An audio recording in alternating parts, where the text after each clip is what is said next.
মধ্যপ্রাচ্য সংঘাতে নিজেদের দাবি দেওয়া নিয়ে অনড় ইরান।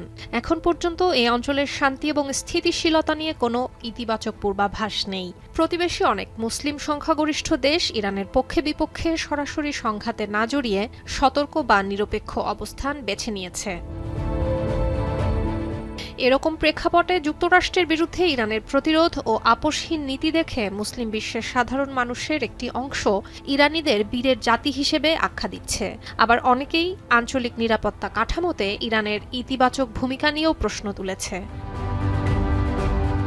ধর্মীয় বিভাজন, রাজনৈতিক ক্ষমতা দখলের লড়াই এবং আঞ্চলিক প্রভাব বিস্তারের প্রতিযোগিতা নিয়ে ইরানের সঙ্গে আরব দেশগুলোর দ্বন্দ্ব একেবারে প্রকাশ্য।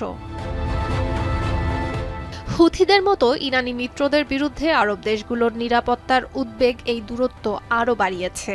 ইয়েমেন, ইরাক, লেবানন সহ মধ্যপ্রাচ্যের বিভিন্ন দেশে ইরানের প্রক্সি বা সশস্ত্র গোষ্ঠীগুলো তৎপর, যা সৌদি আরব এবং উপসাগরীয় অঞ্চলের ওপর সরাসরি নিরাপত্তা ঝুঁকি তৈরি করে।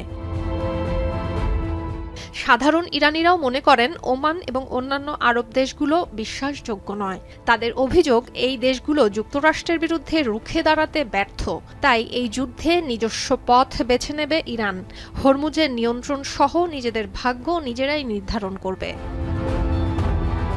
72 ঘন্টা ময়েশ্চার লক সমৃদ্ধ লিলি হুইপড শিয়া মিস্টিক গ্লোয়িং বডি ওয়াশ। শিয়া বাটারের গুডনেস স্কিন রিপেয়ার করে রাখে সফট ও গ্লোয়িং, ছড়িয়ে দেয় লং লাস্টিং ফ্রেগন্যান্স। এরকম প্রেক্ষাপটে কাতার, সংযুক্ত আরব আমিরাত, সৌদি আরবের রাষ্ট্রীয় সংবাদ মাধ্যমে নিশ্চিত করা হয়েছে দেশগুলোর পররাষ্ট্রমন্ত্রীরা হরমুজ নিয়ে বিকল্প একটি সমাধান খুঁজতে ওমানের সঙ্গে আলোচনা করছে। যদিও এসব দেশের এত কূটনৈতিক দৌড়ঝাঁপ উপেক্ষা করে ইরান সাফ জানিয়েছে, হরমুজে জাহাজ চলাচলের ক্ষেত্রে তাদের নির্ধারিত রুট ও নিয়মই মানতে হবে। তাই রাজনৈতিক বিশ্লেষকরা বলছেন, আঞ্চলিক স্থিতিশীলতা ও নিরাপত্তার প্রেক্ষাপটে ইরান উপসাগরীয় অঞ্চলের রাজনৈতিক বাস্তবতার সঙ্গে সামঞ্জস্যপূর্ণ নয়।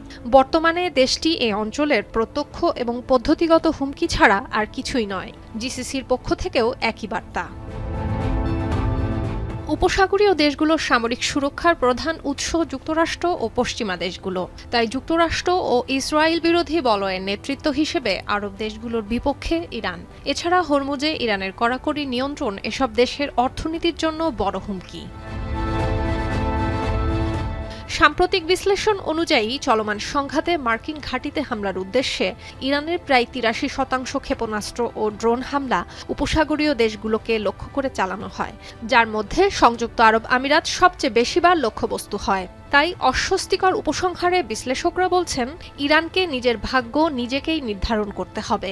কোনো আরব দেশকে সারথি হিসেবে পাশে পাবে না তেহরান। সুলতানা দিনা, এখন বিশ্ব।